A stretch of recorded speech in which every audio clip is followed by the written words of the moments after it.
I'm Emily Guy Birkin, and you're listening to Deep Thoughts About Stupid Shit, because pop culture is still culture. And shouldn't you know what's in your head? On today's podcast, Tracy Guy Decker, my sister, and I are welcoming my friend Scott Kenemore to talk about the 1997 film Event Horizon. Let's dive in. Have you ever had something you love dismissed because it's just pop culture? What others might deem stupid shit, you know matters. You know it's worth talking and thinking about. And so do we. So come overthink with us as we delve into our deep thoughts about stupid shit. Today, I'm very excited to bring on my old friend from Kenyon, Scott Kenemore. Born in New York and educated at Kenyon College and Columbia University, Scott Kenemore is the national best-selling author of the novels Lake of Darkness, The Grand Hotel, and Zombie Ohio, as well as numerous other works of horror and satire. His next book, Edge of the Wire, a space horror novel, will be published by Skyhorse in June. He lives in Evanston, Illinois. So welcome, Scott. Thanks for joining us. Thank you for having me. It is fun to do this. We wanted to have you come talk about Event Horizon. It's a movie that I saw in the theater and had not seen since until last night.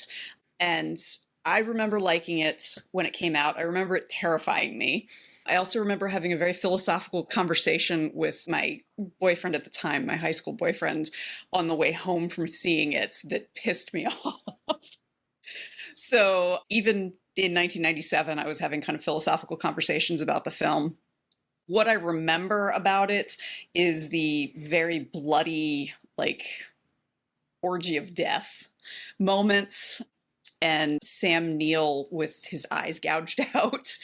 Those really stuck with me. Yeah, Tracy, it's a good thing you haven't seen this because it would be too much for you. I just made a face, listeners.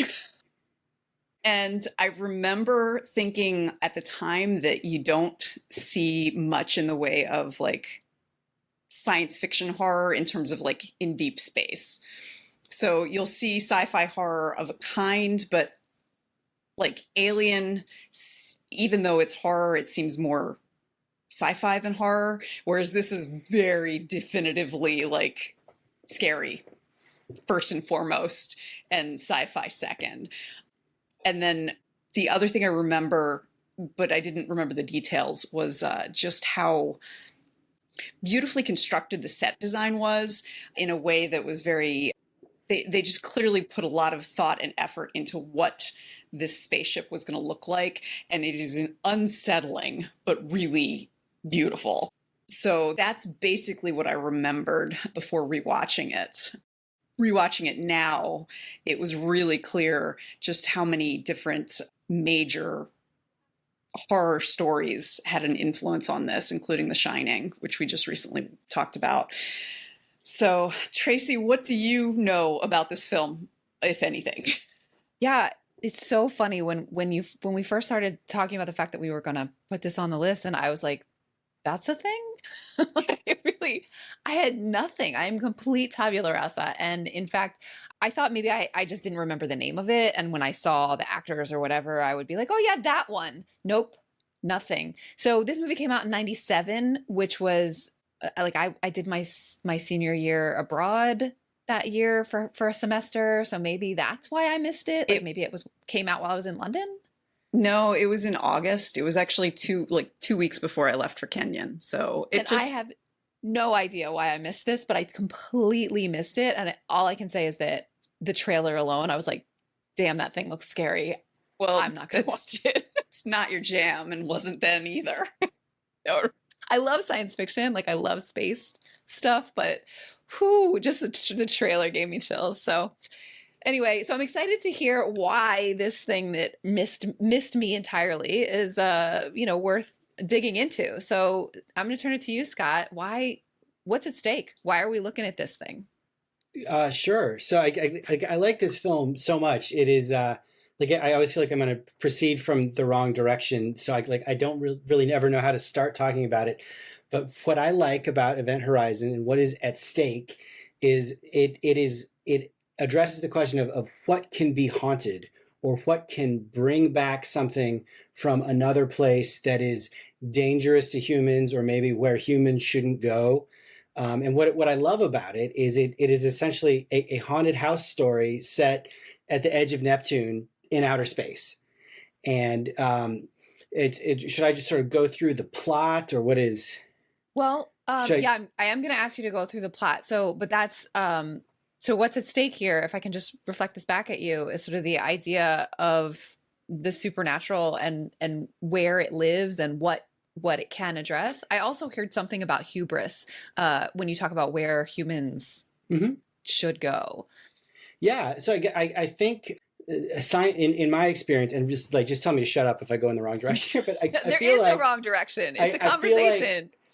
science fiction and horror are both sort of always at the edge of technology, and always wondering, like, are these things that we should be doing? What's going to happen if we do them? People who have a invested moneyed interest in these things going well and being safe are telling us they're going to go well and be safe. But we know, looking at history, that doesn't always happen. And I think you can look back, over 100 years to see this. Like one of my favorite examples is Sir Arthur Conan Doyle, who wrote the Sherlock Holmes stories. A lot of people don't know he wrote a lot of science fiction and horror also. But one of my favorite examples of his early stories, because it speaks to this sort of a theme and plot, is a story that was published in the Strand called The Horror of the Heights. And he wrote this back when propeller airplanes were just becoming powerful enough that people were saying, pretty soon we're going to be able to fly above cloud cover and look down on clouds. Humans have never done this before. So The Horror of the Heights is just about, what about if we start doing this and we learn that, like, up above the clouds, they're just always terrifying monsters that we haven't seen yet. And they live up there because they don't like looking at us. But when we go above the clouds, just like always monsters, because we don't know, because no one has ever been above a cloud. I think, you see that in different eras of science fiction and horror, authors looking at things like cloning. You have works like Ira Levin's The Boys from Brazil. There's a lot of great cloning stories. You have, space exploration. All of these technological questions have a way of inspiring horror and science fiction writers to sort of ask if we have thought this through completely. And another thing I like about Event Horizon so much is that there are periods in it. I'll try to have not too many spoilers for Tracy. You should absolutely spoil, Scott. Right, I want you to completely for Tracy. But there are moments where we get that wonderful feeling that horror, and sometimes only horror does so well, of feeling like, I thought I knew this situation. I do not know this situation. I thought I knew what was happening here. I don't know what was happening here. And then most crucially, I thought this was safe. And if there were dangers, I knew the dangers, and realizing, like, I did not know all the dangers here. How did I get this very wrong? And I think that it is interesting to see that performed in a space literally like a spaceship in the year, I think it's 2047, where we feel like, because of technology, we're going to be so insulated and protected and knowledgeable about what's happening, and we're not. I think you see this in science fiction, space horror, and in works like Philip K. Dick's A Maze of Death, which imagines space people who are exploring a planet and in a situation where they just gradually realize, like, every part of this might not be real in the way we think it's real. Our job might be a different job than we are actually think we were contracted to brought here to do. And I think you see that in Event Horizon done just so well. And I also like that it marries extreme in the future technology with the literal most ancient scary things, like ideas of literal hell or literal biblical punishment times, and the idea that there's nowhere in existence that you can't be that those forces can't find you, even if you're on a spaceship by Neptune and other humans are millions of miles away. That also, it gets into one of the things, I actually really believe that the central conceit of horror, what's the kernel that's in every horror story, is grief. And I feel like this story does a really good job of illuminating that, because all of the true terrors and horrific things that happen are based on the grief of the characters, which is another thing that I think is really cool, because you're setting this in space by Neptune in, it's now only 20 years in the future, but it was 50 years in the future at the time, and we're never going to get away from like human feelings of overwhelm with grief and regret for how we've lived our lives. I think that's exactly right. And like just how like you can't escape notions of hell, like you can't escape your own the truth of what you actually did. Because in the course of the event horizon haunting these characters, they're haunted by like bad decisions they made, children they couldn't save or couldn't be saved, someone they left behind in an emergency. And like that will still come find you, even if you are in a like super high tech, super in the future, literal spacecraft. Like no getting away from that stuff. Right. I gotta know. Lay it on me. What happens? But like, let's hear the plot. Okay, I love the plot so much. So it begins with Sam Neill is a scientist who is put aboard a vessel with a small crew at like 10 people, something like that they start out with. And they are going to the edge of Neptune, and it's sort of gradually revealed that their mission is to investigate a signal that has come back from a ship that was called the Event Horizon that disappeared 7 years before, and no one knows what happened to it.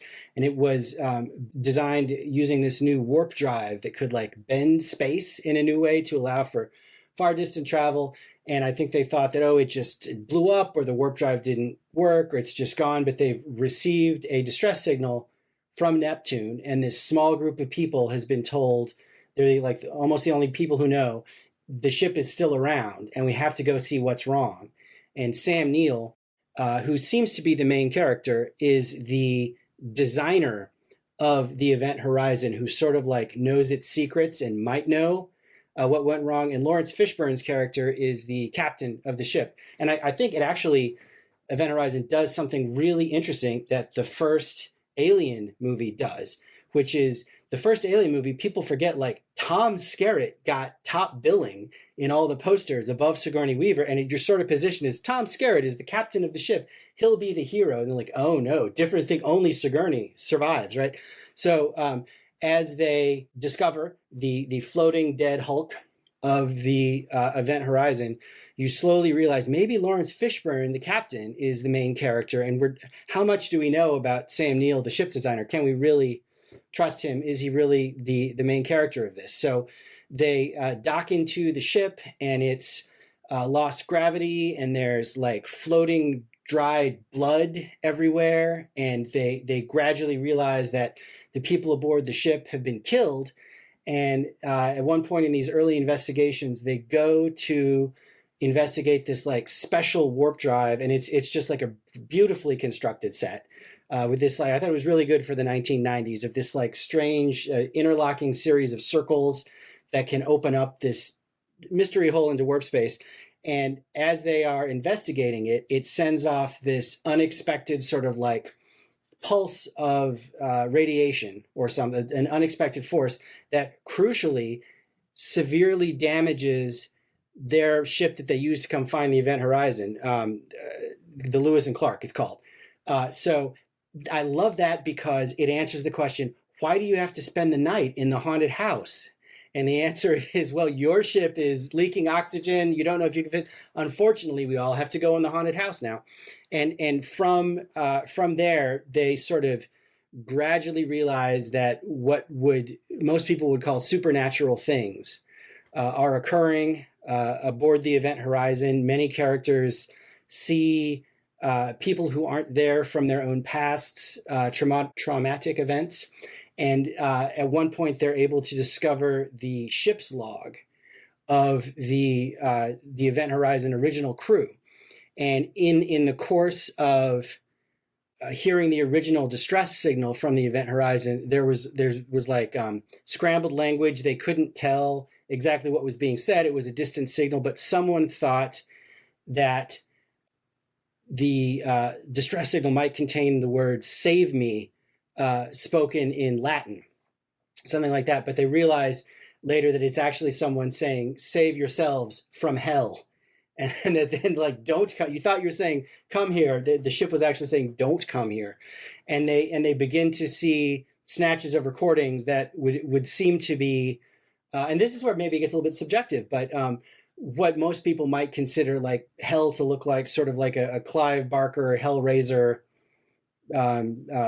gory scene happening, a traumatic gory scene happening, and I think one of the things you wonder or you're left to wonder intentionally as a viewer is, has this ship like gone to hell and back? And did it go, when it went into this other dimension, did it bring back something or bring back an idea that says that we've gone where we shouldn't have gone, or we went to a place that we didn't know we were going? And then Sam Neill, the ship designer, seems to be fully possessed, become fully possessed by the sort of spirit of the ship. And there's a recurring theme of people taking their eyeballs out. So he takes his eyeballs out. So he's gone full Event Horizon. That seems to be the symbol. And then from there, it becomes, I guess, maybe a little bit of a conventional action movie-y. There's, Sam Neill and the ship against the crew who are trying to save themselves, eventually escape. And then what's so interesting is that at the very end of it, a small group of crew people seem to have defeated Sam Neill and found a way that they can use part of the Event Horizon to launch themselves back towards Earth, where they'll hopefully be rescued. And then there's sort of like at least a couple of false endings where a main character wakes up and thinks that they're fine. Oh, but it's Sam Neill is still back. And then they wake up from that. And then in the finals, like, I don't know, Emily, what do you think? Like the final scene of the film where the doors are closing, like, is that just sort of like we've got you too nervous, or is that like maybe this is a dream within a dream within a dream? And that for me is, it goes to the one of the things I like about space horror is like you'll never know. There's so much that's unanswered about how that part of the universe works. So yeah, a lot to it. But in a way, it's as simple as a haunted house in space, and yet it can also be a movie that makes us ask complicated questions like, should we use technology that we don't completely understand? How much do we know about the universe? Is the universe fundamentally good, fundamentally evil? Does technology mean that we can't be touched by old notions of hell or haunted by our own poor decisions that we've made? So that's why I like it so much. And I think like as we go forward into the 21st century, there's going to be more fiction generally written about these sort of scenarios, because like they ain't stopping. Like we're continuing to launch rockets and satellites and talk about going to Mars, and like there's only going to be more of this. Yeah. Wow. It does sound like it touches on some really fundamental questions about the nature of the universe and humans' place in it. Yeah. And I should also mention just very, very fast that a lot of the spaceship is beautiful, but it's sort of lit like a 1990s disco. And then there's like super like 90s techno at the very end that like I don't know exactly who the artist is, but it sounds like, the first Mortal Kombat movie very, very strongly. Sounds like Prodigy. Well, I think it was because Paul Anderson did, he was the director. He directed the first Mortal Kombat movie. So yeah, it would make sense. Yeah. Yeah. Well, one of the things that's interesting about the set design is they apparently were inspired by like Notre Dame Cathedral. And so they made the Event Horizon look like Notre Dame Cathedral. They used some sort of computer program to take the different aspects of the cathedral and like make them parts of the spaceship. And then the same thing with the core. It's got the three rings and a circle in the middle, and it looks like I don't even know what they're called, but those kinds of things you see in like Da Vinci's workshop where like an astrolab or something. Yeah. And then another thing that I found really interesting, so because they're talking about hell and there's Latin in it, and I remember 18-year-old me was annoyed by the Latin because I was just like, why is some guy going to be like, save yourself from hell in Latin? I was much more understanding of it this time around. in part because they showed that the original captain of the Event Horizon sends out a message and he ends it with Latin. So clearly that's like his thing. His thing, And yeah. yeah. And then you see people who are clearly very intelligent doing stupid shit. So like Peters is one of the characters. She has a son. It's unclear what's going on with the child, but you see that the kid is in a wheelchair when she's looking at a message from home. And so there's a point where she keeps thinking she's seeing her son, and she like follows him when they're like, we have got to get out of here, like it's time, we gotta go. And so like she has shown herself to be way too smart for this shit. But I was like, okay, so the ship messes with your head, and so like the Latin, I'll forgive the Latin. But in any case, there's quite a bit of like kind of medieval imagery. And then I also thought it was really interesting that the names of the characters, we've got Laurence Fishburne's character is Miller. Richard T. Jones plays Cooper. Richard T. Jones, Tracy, I was like, how do I know that guy? He was in an episode of Lucifer. So I was like, I know this guy. How do I know this guy? And let's see. There's a character named Smith. Miller, Cooper, Smith. And then I was thinking like Weir is like a dam, and like I was, just way overthinking it. And then all of the names are very simple. Like there's Stark and Peters and Justin, and it all felt very like medieval in space in some ways. Yeah. So you mentioned at least the one character whose son, the image of her son. Can we talk briefly? Like we usually talk about gender, and I know we've got Laurence Fishburne and Sam Neill with the black guy as the good guy, I guess. Can we talk about race and gender in these few characters that they give us? Can't we're all white people? Is that okay? No, obviously we can. Yeah, let's do it. What should we talk about? One of the things that's interesting is, so I was thinking about, because there's only two female characters, well, three if you count Sam Neill's dead wife, who we only really see in like hallucination or flashback. So she's obviously not talking to any other named characters. Yeah. Named female characters. Peters and Stark talk to each other, but it's about coffee, and it's like they don't talk about the men. They talk about something that's not the men. So it passes the Bechdel test. Allison said men. So all right, so it passes Bechdel. Actually, it was so funny because I had been like watching, and I was waiting for this, and like I wonder is this going to pass the Bechdel test? And that happened. It's just this tiny little interaction. I was just like, it's almost like they knew Alison Bechdel. And they're like, we gotta put this in. Because it's like, do you have coffee? Yeah, but it's cold. That's it. Yeah, that's the extent of the conversation. Okay. Yeah. Okay.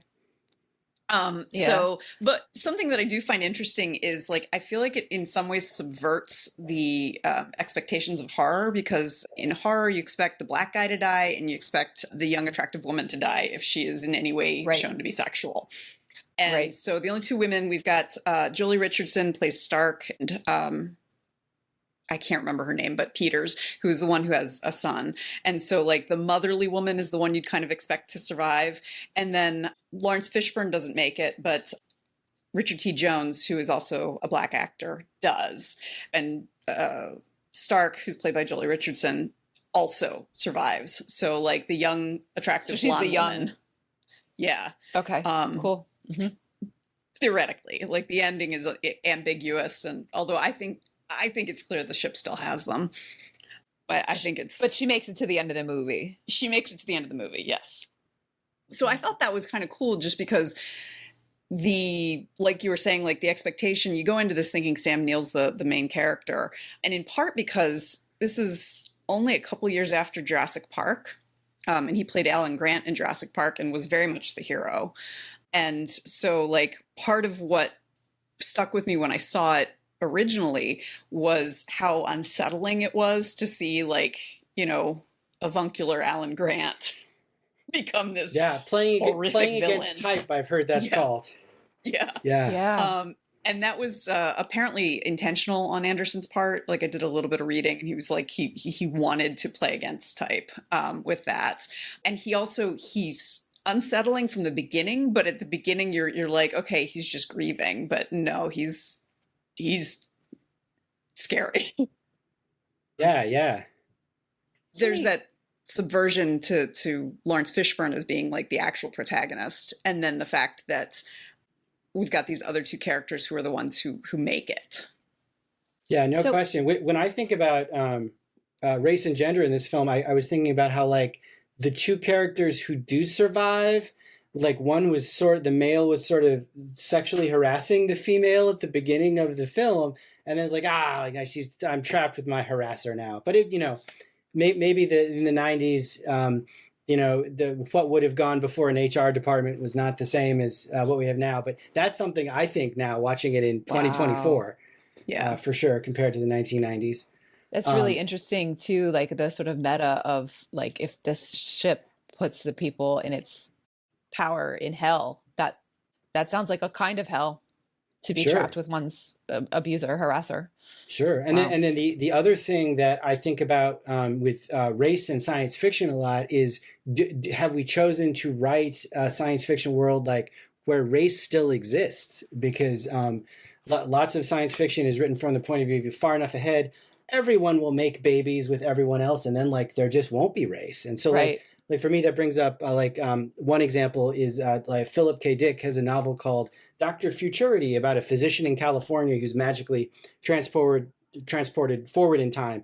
And when he meets people, they're all like what's wrong? Like, are you ill? Like, you're so pale. And the idea is like no one is totally white anymore. So throughout the story, he has to like wear makeup to make himself look like he is different races because no one is just white anymore.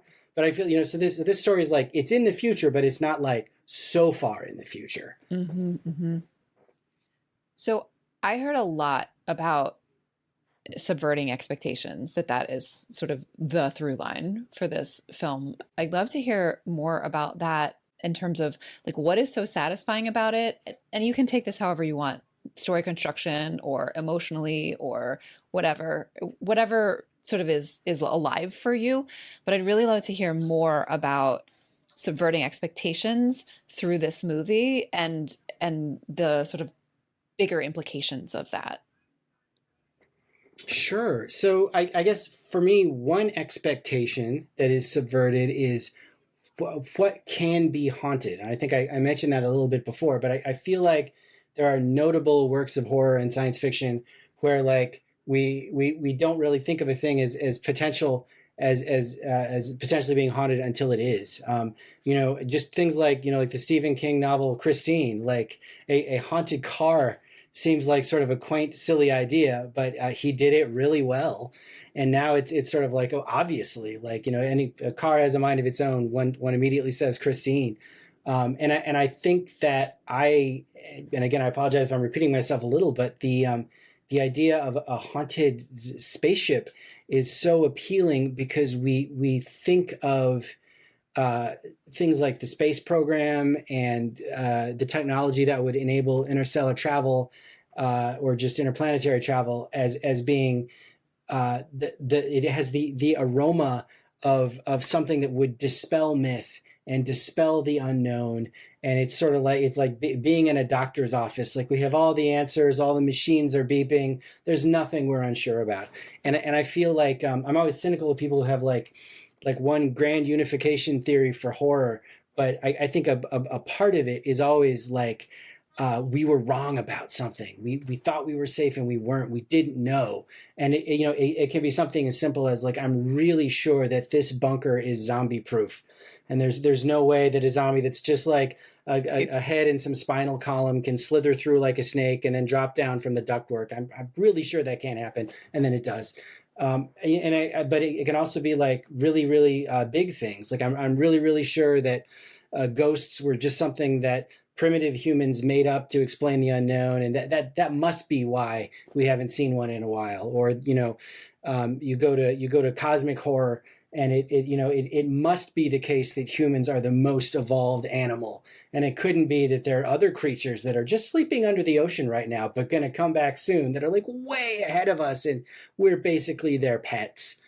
I also think it has something that I like that horror and cosmic horror does, which can sort of invert or maybe even like pervert is the word. The Joseph Campbell's hero's journey story cycle that we see so frequently, where a hero is plucked out of anonymity and given a quest and has to be tested and learns from a master, and then always, goes into that like other world and then comes back. And when they come back, they have achieved something. So now that, now you're a Jedi, Luke or Rey. Now you're a wizard, Harry or Hermione. But I feel like in cosmic horror, it's the same beginning structure. But when you come back from that other place, you're like, and now I have to commit suicide, or now I have to tear my eyeballs out, or now I have to check myself into Arkham Asylum because like I have seen things that are unseeable and unknowable. And I feel like Event Horizon with the eyeball removing sort of speaks to that as well, that when this ship went to where it should not have gone, I saw things I should not have seen, and the only logical reaction is to cut my own eyes out. So there's a lot there. The one of the things that I think is really fascinating too about this is like what you're talking about is like there's this kind of dichotomy that we see as between like technology and religion, or technology and myth. And there's this one moment where Laurence Fishburne's Miller is saying like to Sam Neill's character, I need to know what's going on, what's happening, where did the ship go? And Sam Neill keeps saying, I don't know. And yet at the same time, he's saying like, we have to protect this technology and all of these different things. And like, it's impossible for the things that you say are happening on the ship to actually be happening. That's not scientifically possible.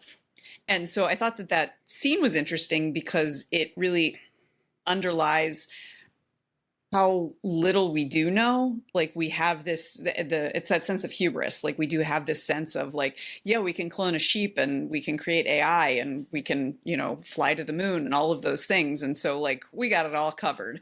And yet there's still this sense of like, no, there's a lot that we don't know. And that's where like old fears, like old, kind of racial fears. I mean, and by race, I mean like human race fears can come in, and then also where religion can come in and all of that. And this movie like very obviously does that because it names where the dimension it goes to be hell. Now, whether or not that's actually I think the big line from the movie is Sam Neill says, hell is just a word. The reality is far worse. And so, it may not be like the hell that's described in our sacred books on Earth, but that's the best metaphor that we have for it in this film. And I think that it's just really interesting that putting that in space and pairing that with technology to make it clear that like humans gonna human, no matter how far ahead we get, we're always gonna do this. I think there's something really, what I keep thinking about while you guys are talking about this film, which I haven't seen, is thinking about like some of the ways in which the way we understand, I've never heard this term cosmic horror before, Scott, so maybe I'll have you actually define it, but the way I'm understanding it in context, like I'm thinking about part of the reason that the haunted spaceship is so subversive of my expectations is because I'm thinking haunting happens because of like Poltergeist, where we built the house on top of the old burial ground, right? Where there's like this connection to something very much earth-based that is the source of the supernatural intervention. And so to take it completely extraterrestrial off of this earth and have there still be something supernatural, that feels subversive of my expectations of how, like the cosmology, like how the world actually works. And I think that's really interesting and corroborates what you just said, Emily, that like, that no matter where you go, there you are. And all the things that we can't understand go with us. And my brain is going both sort of very like macro in the way that, 100 years ago, we thought we understood nutrition because we understood like fats and proteins and we didn't even know about vitamins. And now who knows what else is in our nutrients that we're not, like when we thought in the 40s that we'd be able to make pills and we wouldn't have to eat anymore because we really genuinely thought we understood all of nutrition. And now we're talking about macros, so who knows what else sort of on the macro level, but then also, micro level, but then also on the macro level, like with other dimensions that are some sort of hell. I find that really, really fascinating to bake that in to a plot line. And I'd love to hear your reaction to that, Scott. And also, you know, if you can give me a more precise definition of cosmic horror. Am I hitting it? Sure, I'll try to do both. The first thing, so I think what you said is just right on, and I think something that when I'm around other horror writers at horror writer meetups and the Bram Stoker Awards and things like that, something that's interesting to talk about is like when you have a haunted house story or a story about the supernatural, if there begin to be natural explanations for things, but characters are still in danger and things are still really, really bad, do you lose anything by explaining anything? So I would bring up horror writers love to talk about like the greatest haunted house novel of all time. Is it The Haunting of Hill House? Is it whatever? And one of the top 10 that are always mentioned is Richard Matheson's Hell House. And Richard Matheson, he wrote I Am Legend and Duel and many episodes of The Twilight Zone, just a master. Passed away, I want to say 10, 15 years ago. But in Hell House, there are lots and lots of supernatural things, and a team of sort of scientists begin to understand how these things could be sort of naturally occurring, but it's still really horrible that they exist. It's still awful for the characters. So does it lose or gain anything? So I think you have hit on something that horror writers talk about and think about all the time. When it comes to like how much do you give a natural or supernatural explanation for something that is satisfyingly scary in a scary story. And then to your other question, so I would define cosmic horror, maybe other people would slightly differently, as horror that is scary because it affirms that humans are not in the top place in the food chain or in the universe or even of any importance. And I think it's horror that goes to the idea that like we are small in the cosmos, we are maybe an accident, and maybe other creatures are the real tip of the evolutionary pyramid, and we might be something that just like Thomas Ligotti said, we're accidentally sentient meat that came alive, but like this is not supposed to happen, and it's not the project, and we're not the main thing at all. And I like cosmic horror stories because they're hard often to film or put into movies and TV shows, because so frequently the scary thing will just be like a scientist somewhere like in the Arctic discovering evidence of like, oh, a different story of how humans came into existence. That means like, yeah, we're not special at all. We're just like glorified pets or something. So interesting. That's how I see. That's it's interesting that that's how you define cosmic horror, because I think of science fiction like Star Trek, which is very optimistic, but as being like a reminder of how small we are in a affirming kind of way, like in the like, and I personally find it very affirming is not quite the right word, but I find it reassuring when I have a chance, like for any reason to think about like the just immensity of the universe, or when my kids were really into dinosaurs and thinking about like just the age of the earth, and it makes me feel very small in a very reassuring way. And I feel like science fiction does that, where it's like, yeah, we're not the only ones out there, and isn't that great?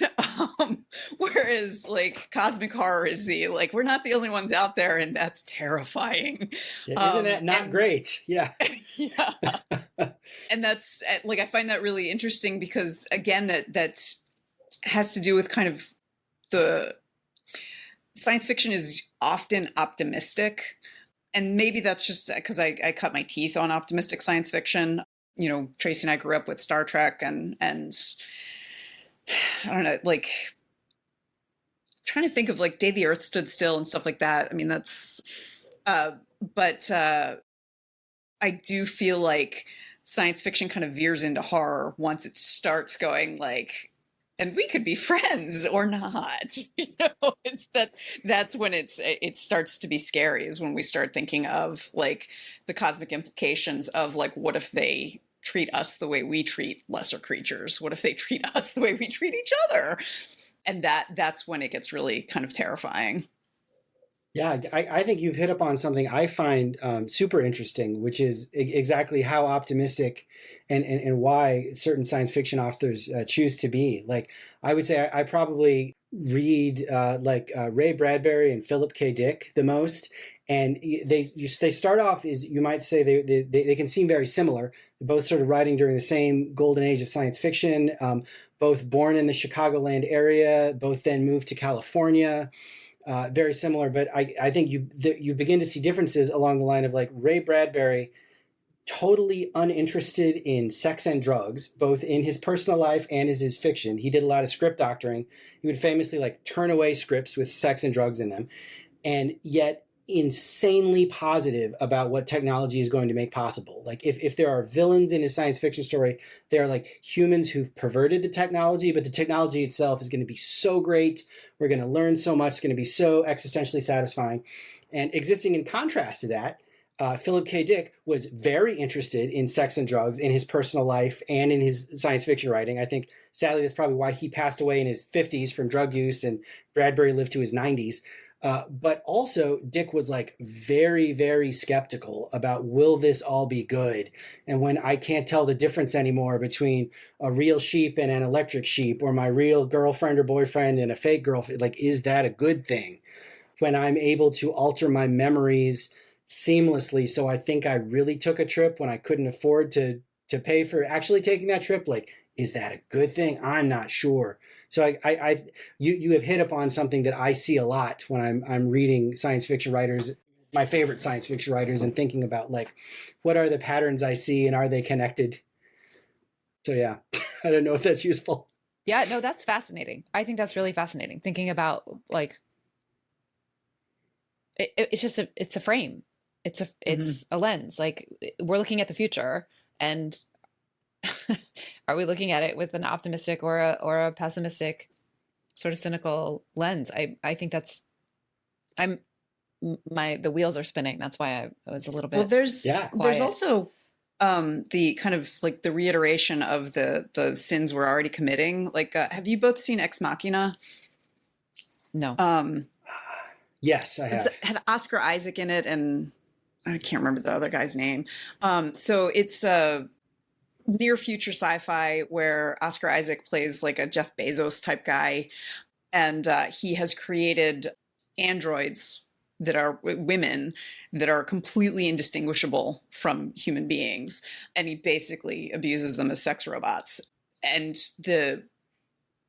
for some reason, I was thinking about that film in connection with Event Horizon also, because it felt like it was doing the same thing that we always do. So like the Oscar Isaac character was sexualizing these robots and not giving them their own autonomy. And there's this one scene that like really stuck with me where you see the footage of like, it's a camera in the room that this robot is in, and she's like banging her fists against the door to be let out until her arms fall off, like, and are destroyed. And it's like, wow. And what's interesting is my husband had a very different response to the end of it than I did, because so Oscar Isaac's character is abusive prick. And then there's a younger character who comes on to do the Turing test for one of the new robots, and he like basically infantilizes this character and the female robot, and falls in love with her. And so like for me, she and the other robots end up killing the two men, and she escapes, and it's chilling. But there's part of me that's just like, go. My husband was like, that was terrifying. I was like, yeah, but in kind of a good way at the end, because this woman who has zero morality because she's a robot and was not programmed to, is out loose in the world, and no one can tell the difference between her and a regular human being. Anyway, I was thinking about that in terms of like the idea of hubris, and we consistently recreate the horrors that we've already created. So like with AI, it reiterates the racism and sexism and misogyny and all of that with those like AI bots that scan resumes. And so with the in terms of like the event horizon, to bring it back to the movie we're actually talking about, they're recreating the like, oh yeah, we can handle whatever it is, without actually thinking through like, what if there's, you know, something else there? What do we know what we're getting into? Are we intruding on someone else's land or space, and is that going to bite us in the ass? So like there's so much there that is just, it's, as I said before, human's gonna human. So That's really interesting, Emily, that this is a, you know, sort of a like a indigenous revenge kind of a film. That's what I just heard you say. well, it actually, they do describe it as The Shining in space, which, and then there's the Oh yeah, the theories about The Shining being kind of indigenous revenge. So Yeah, and yeah. there's Which there are some images, like there's blood flowing through the area, which is like the blood out of the elevator, and there's a dead woman in a bathtub. So like he definitely took inspiration from The Shining. interesting. What I think is interesting, Emily, you're talking about realistic automatons that can feel upset or can take revenge on their masters, and I feel like that's a thread that runs through so much science fiction of like, is something a robot anymore if it's that advanced? Like, when are we just creating life? Like, I won't say his name because you know him, but I remember, like, so you and I went to Kenyon College together, Emily, and I had a friend who had this program on his computer that was like a little pet robot dog animation, and you could like play with the dog and give it treats, but also you could like mistreat it and like smack it in the face. And my friend was like really invested, like, Scott, I'm going to give you my cursor, but you can only treat the dog well. Like, I really want to treat this dog. And it was, you know, ones and zeros. It was not a dog, but my friend at the time really liked the idea of treating this robot dog well. And what I think is interesting is that he took something from that. And I think that even if things are just robots or just simulations, the idea that, well, how we affect them affects us. And I'm endlessly interested in thought experiments. Like, if someone has antisocial behavior and likes to just like punch people in the face, if we create a realistic android robot and we're like, here, like, just go punch this robot in the face, it'll scream like a human, that way you won't be punching any real humans, but you'll get the same satisfaction. Like, maybe that wouldn't be a good thing, because we need to like correct that person and not give them an outlet for those impulses. But also, it's just ones and zeros and plastic and silicone. It's not a real thing. And if it's punching the android, it's not punching me. So do I prefer? I mean, there's a whole lot here that has not been written yet. That gets into, like, you'll often see people when they're talking about incels, they're like, just give them sex robots.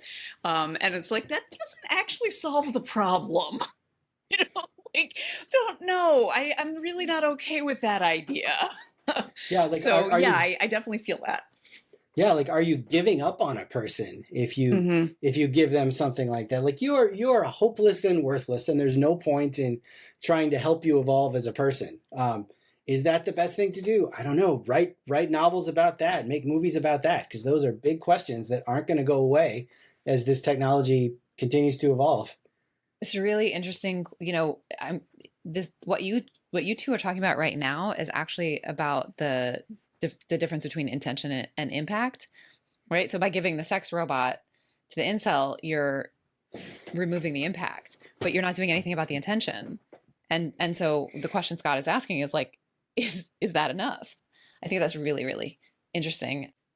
And when we layer that question onto actually this movie that you brought to us, Scott, like, and the question of, you know, the technology that we don't fully understand, and the difference between intention and impact in that question, right? Like, both have to be considered, I think, is ultimately the lesson underneath this cosmic horror here, that both intention and impact have to be considered.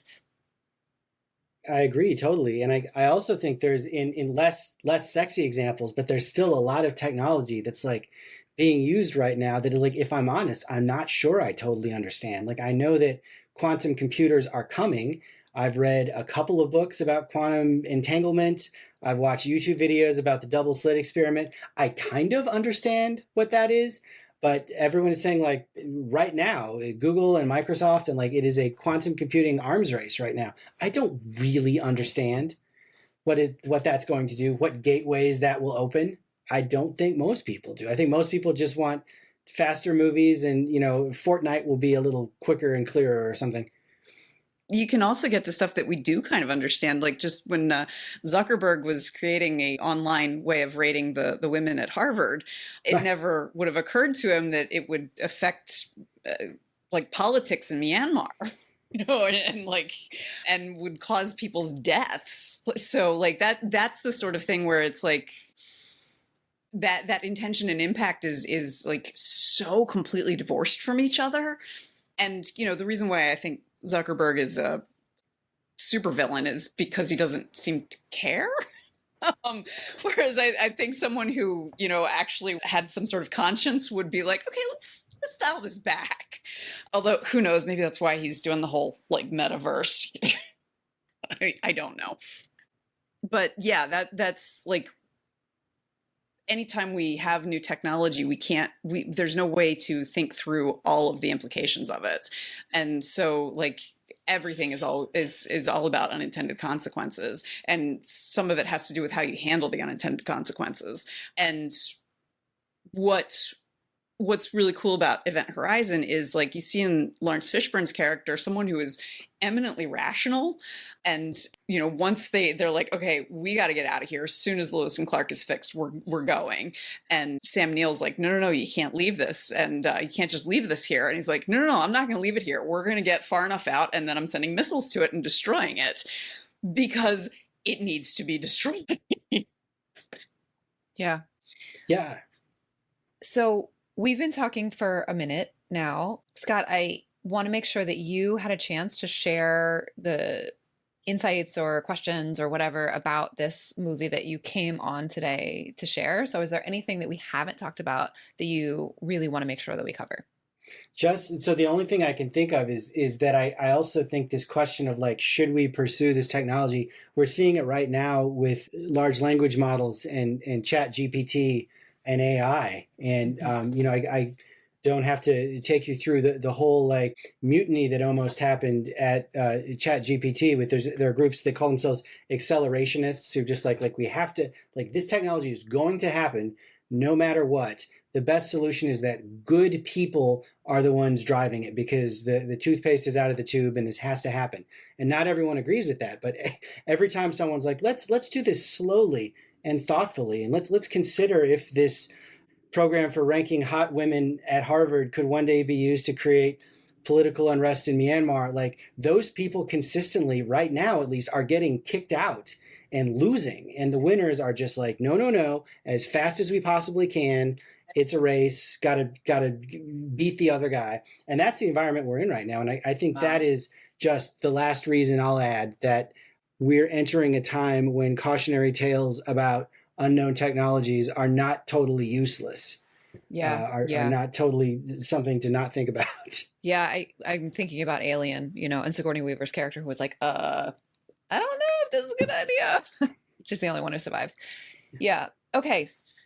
So let me see if I can, we ranged far. It was awesome. Let me see if I can reflect back some of the things that we talked about. I'm going to need some help though, because we definitely we took some really cool, fun detours. Yeah. Tangents. Right. Cross paths. So Event Horizon from the late 90s. This is a haunted house in space, which is a pretty awesome concept, I think, I have to say. Though I'm too much of a wimp to actually watch it. Sorry. Yeah, you were scared by Fright Night. Well, I mean, there were the jump scares. It's not like it gave me nightmares. Fright Night is pretty spooky. Like, it didn't give me nightmares. Just there were a lot of those jump scares get me. Yeah. Anyway, okay. So some of the underlying themes in this movie that are so fascinating to you, Scott, are, well, one, there's a repeated subversion of expectations, which is kind of, Emily and I have talked about this before. The basis of both horror and comedy is a subversion of your expectations. You think you know what's happening, and then you realize you don't know what's happening. You think you're safe, you realize you are not safe. And it sounds like in this movie, it does that over and over and over again with sort of dream within a dream within a dream, making, you didn't say this, but what I heard was sort of an unreliable narration kind of a setup, because you think that you are watching reality, and then you realize it was actually sort of controlled by the hell ship, and then you think you're watching reality, and you realize that also was controlled by the hell ship. That's what I heard. I think that's fair. So we talked about a little bit about, it does pass the Bechdel test, but just barely, when these two women talk about coffee for like 2 lines. But cool. That's the bar. It's a yes, no. It is a question. yes, no test. And the answer is yes. One thing that, Emily, you pointed out about race and subverting expectations is that sort of the horror, what's the word I want to look at? The trope, the sort stereotype. of cliche, the stereotype is that the sexualized young woman and the black dude are 2 of the people who are going to die. And that's not actually the case in this movie, though a black dude dies, but one of the black dudes makes it, and the younger, more sexualized woman in the sort of maiden, mother, crone archetypes, the maiden survives, the mother dies. There is no crone. Or she's already dead, I guess. That was Sam Neill's wife. Well, no, she's No. not. No. There is no crone in this. There is no crone. Okay, cool. Let me think. Now we went off on some tangents where we talked about sort of the hubris and the foolishness that humans have in sort of chasing technology that we don't fully understand, and chasing not just technology, not just sort of exploring like what is possible, but also places that I think is both literal in looking backward at stealing land, whether on this continent or Australia or wherever, or shit, where was I going with this, Emily? Maybe who has a right to space, who has a right to colonize and explore. You were like, whether it's in the past, like in terms of land, or like I'm thinking the future, like in terms of like dimensional travel. Or... Yeah, right. So I'm, whether it's literal exploration of land or space, or metaphorical exploration of technology that has an impact that may or may not match our intent. We talked a bit about impact and intent, in fact, within that technology piece, especially where we were talking about automatons, how do you say that word? Simulacra? Simulacra? You know what? That's one I've never actually heard said. I say simulacra. This is Cylons. Cylons is good also. This is like what was the word that I always said wrong? Ravenous. Ravenous. It's got the word raven right at the beginning. I know, but it's not ravenous. So we spent a lot of time talking about Cylons and sort of the autonomous robots and who simulate human life, and at what point does that thing that is not a human or not a dog, because it's really just bits and bytes, but it does have an existence, and our interacting with it changes us, and therefore what do we owe it? I feel like that's a really interesting question that got posed in our conversation about that spun off of this movie. Yeah. I pointed out the fact that one of the ways that this idea subverts expectations for me in terms of like a supernatural villain is that it is off-world. And I have been taught by things like Poltergeist that the supernatural is very much Earth-based. And so that's sort of a really interesting twist on my expectations that forces me to question the nature of the universe and the supernatural within the universe, which I think is a really interesting move, and one that sounds like is characteristic of cosmic horror which does so in such a way as to actually be terrifying, because it makes humans not just insignificant in the way that the Grand Canyon makes us insignificant, but insignificant in the way that like the creatures that are actually keeping us as pets makes us insignificant. I'm sure I'm forgetting things because we talked about a whole lot. What have I not mentioned that you want to make sure we lift back up again before we wrap? I feel like you got the main points.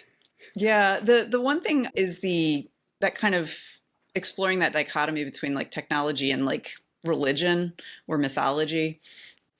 And that I think is really just a fascinating aspect of this movie. And even the fact that they used like inspiration from Notre Dame Cathedral as part of creating this technology. So, and then just the as I mentioned early on, just the fact that at the center of all of this is grief. Like Sam Neill is like the very first words of the film is he's looking at a picture of his wife and he says, "I miss you." So it's like very clear from the beginning that the entire film is really about how we torture ourselves with grief. Thank you. That was an important theme about the way that we sort of carry our hell with us, and then it becomes exacerbated by this supernatural entity. But it really the characters brought it with them. It wasn't imposed upon them. It was the grief or the guilt or the whatever that they brought with them that really was used to torture them. The other thing that you all mentioned that I didn't mention, that Emily bringing up Notre Dame Cathedral, I think is reminded me of, is the visual imagery of the ship itself and how beautiful, and I heard actually kind of disturbing possibly it is. I think I heard that from you, Emily. Scott's shaking his head no. The actors apparently told Paul Anderson, the director, like, "We love working for you, but we hate working on this set. Like, this set is so creepy." Yeah, they did a nice job with it. Interesting. Okay. Any final thoughts on Event Horizon? Oh, I do one more that I did here. One more that I did here, because you talked about influences on the set. And one of the things that I heard from you, Emily, was The Shining as an influence on the set and just this movie in general, which is really interesting that we just talked about The Shining recently. Yeah. So that the Indigenous tie-in, which I will link to our Shining episode in our show notes, because that blew my mind when we talked about that. It really did. It really did. I've seen some online explanations of imagery in The Shining that are pretty mind-blowing. Yeah. But I think that's also a wonderful story of like, why do you stay in the haunted house? Yeah. Yeah. And also the idea that the monsters came with them, right? I mean, I'm left from The Shining with the sense that the monsters were Jack, and that the house kind of brought them out, or the hotel brought them out, but he was carrying them with him when he walked in the door. Whew, that's heavy.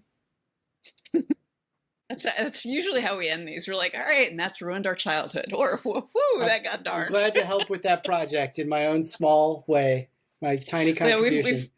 We've considered making the subtitle of this. It's deep thoughts about stupid shit ruining your childhood since 2023. Yeah, really. I like so. Well, our guest today has been Scott Kenemore. Scott, thank you so much for coming on the show. Tell us, where can we find you on socials or web? So I'm at scottkenemore.com. I'm Twitter at Scott Kenemore, and my new space horror novel, Edge of the Wire, comes out in June. Amazing. All right. Well, folks, we will link to Scott's socials and website, and you can go check out where to pre-order the book as well. Where to pre-order the book, the new book, and there are existing books that they can already go buy, right? Yes. Tell us about them, Scott. What are the titles? So I'm probably best known for Zombie Ohio. There's a book called The Grand Hotel I'm pretty well known for. And the most recent was Lake of Darkness, about a decapitationist on the south side of Chicago during World War I. Sounds way too scary for me, but I am sure our listeners... I just like saying decapitationist. I think it's a good word. It's a good word. Actually, I might be able to read it, maybe, possibly. I don't know. I'll send you a copy. Just give me the address. Sounds great. All right. So, Emily, next time I am Yes. I'm going to bring you my deep thoughts about Dirty Dancing. Thanks to a recommendation from our listener, Allison. So thanks, Allison. Oh, And I think, Em, that you have some listener comments that you wanted to share. I do. It's kind of interesting that we were talking about The Shining. Some of my comments are about that. So Amanda said, I really enjoyed the book White Horse by Erica Worth. She is an urban Native American here in Denver, and a good portion of her book, which she describes as indigenous horror, reworks indigenous representation and involvement from The Shining, while her protagonist is staying at the Stanley Hotel, which is the hotel that The Shining is based on. It's a refreshing take on some of the themes from the movie and the book. I immediately put that on my list. Need to read that. So it's called The White Horse by Erica Worth. And then Andrew said, the first season of White Lotus has some shots down the hotel hallway, and all I could think was creepy overlook. And then also added, the book is very different, so Dr. Sleep is weird because of it. So I've actually refused to do anything about Dr. Sleep, because I'm like, the story is over. I don't need any more. I don't want to. So it's Danny as an adult. So Stephen King wrote a follow-up, and I'm like, I'm good. I don't need this. So King wrote it. It's not fan fiction. It's King, yeah. Well, I mean, it is fan fiction, but it's fan fiction on his own work. So yeah, and Dick Halloran is still alive because he doesn't die in the book. So got it. All right, cool. Well, this has been a lot of fun. Thanks again, Scott. Em, I will see you next week. See you next week. Do you like stickers? Sure, we all do. If you head over to guygirlsmedia.com/sign up and share your address with us, we'll send you a sticker. It really is that easy. But don't wait, there's a limited quantity. Thanks for listening.